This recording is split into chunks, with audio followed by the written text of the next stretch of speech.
Welcome back to Improvement Roulette, where today's topic is stakeholder analysis. So what we're going to really talk about is selecting projects that will actually be successful, that actually have the potential to implement, to identify good improvements, to implement those improvements, and have those sustained over time. I'm Amanda Zimmerman. I am a Lean Six Sigma Master Black Belt, and I've been helping businesses for the last 10 years make their processes better, safer, faster, and more efficient. And now I'm working with people like you to make these as accessible to you as possible, as easy as possible, so that you can benefit from the tools that all of these big corporations are benefiting from. So today's topic that we chose was stakeholder analysis, and we have the example of a plumbing company. So this is a fun one.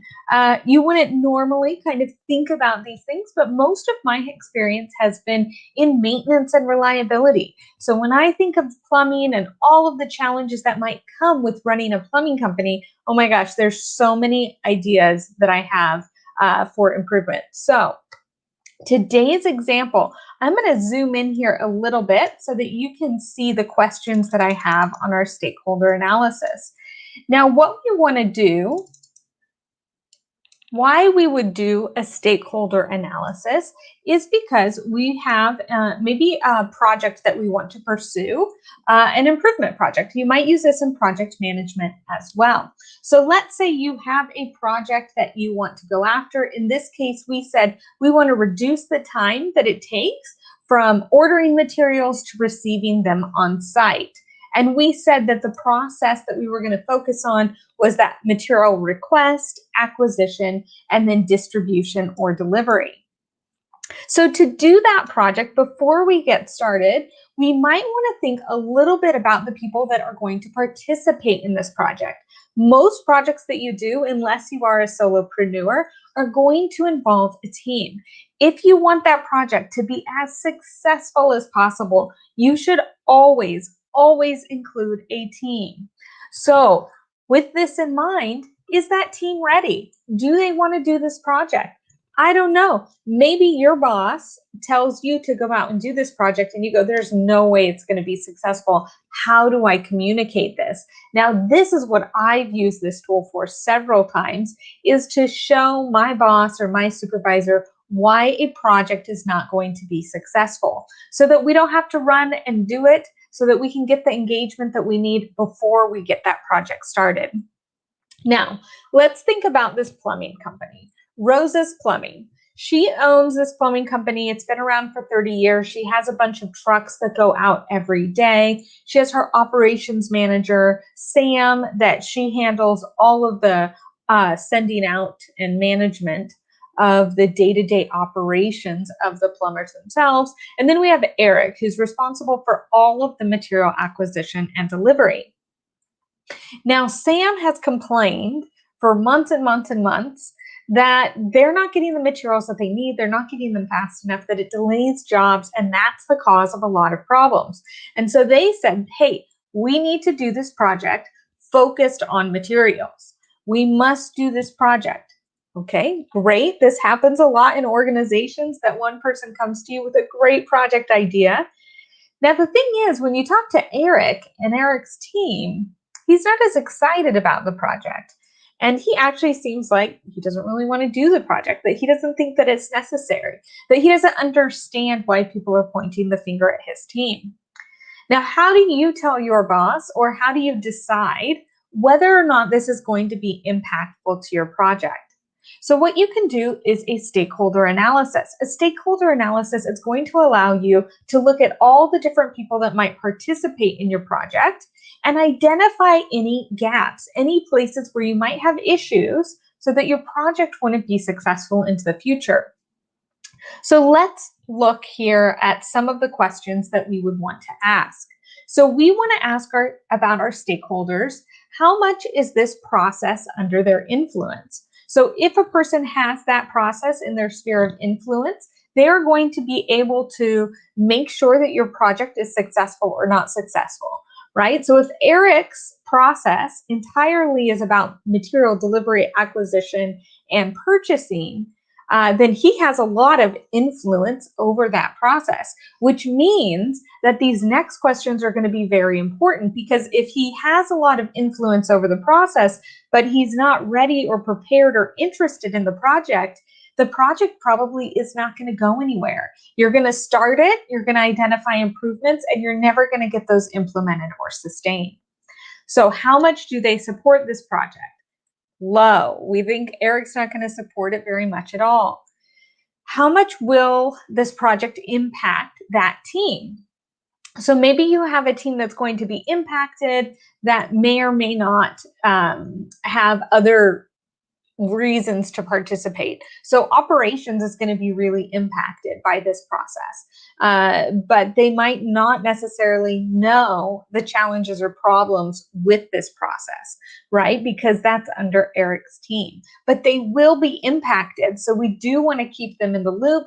After this, you might also want to do a communication plan. If you do move forward with this project, a communication plan would want to look at this and say, that's who we want to talk to. All right, how much will the improvements need to be sustained by this team? Who needs to own this? Will they own it? Now, if you have if they need to sustain these improvements, but they don't actually support the project, you've got a problem. You've got a red flag. Let's highlight that now before we get into the project for the next 2 months. How important is it for them to participate, right? How ready is the team to start this project? So you might have people that want to support the project, that love the project, but right now is their busiest season. They aren't ready right now to start the project. This makes it really easy for you as well to make objective decisions about whether or not you want to start this project. So I've put some colors here just to make it really easy for us to see maybe those stakeholders that are going to be most critical. So what we see is with scheduling and dispatch, that they are not as interested in the project, but they don't really need to be as interested in the project, right? They're not as impacted as highly, but they also aren't that interested in participating, which is fine. What we do see here is that Sam is very interested in participating. Sam wants this to move forward, but Sam doesn't have any control over whether these improvements are going to be sustained or implemented. The other thing that we can see highlighted is that Eric's team doesn't support the project and they're not ready to start the project. So if this project is all about materials, we should not start it because the team that owns it, that influences it, and has to sustain it is not ready. Now, I find over and over again, management teams will tell you, thou shalt go out and fix this process, which is a great idea. It's very aspirational. Of course, we want to go fix it, but it's hard sometimes to come back and say, right now, there isn't support for this. Right now, if we start, this project will not be successful. Now, you, in 3 months, once you start the project and you can't implement those improvements, this is going to be obvious. This will be obvious. So you don't want that to come back to your facilitation. You want to stop this before it starts. And that's the great thing about the stakeholder analysis, is it can make it very easy for you to identify those and communicate that.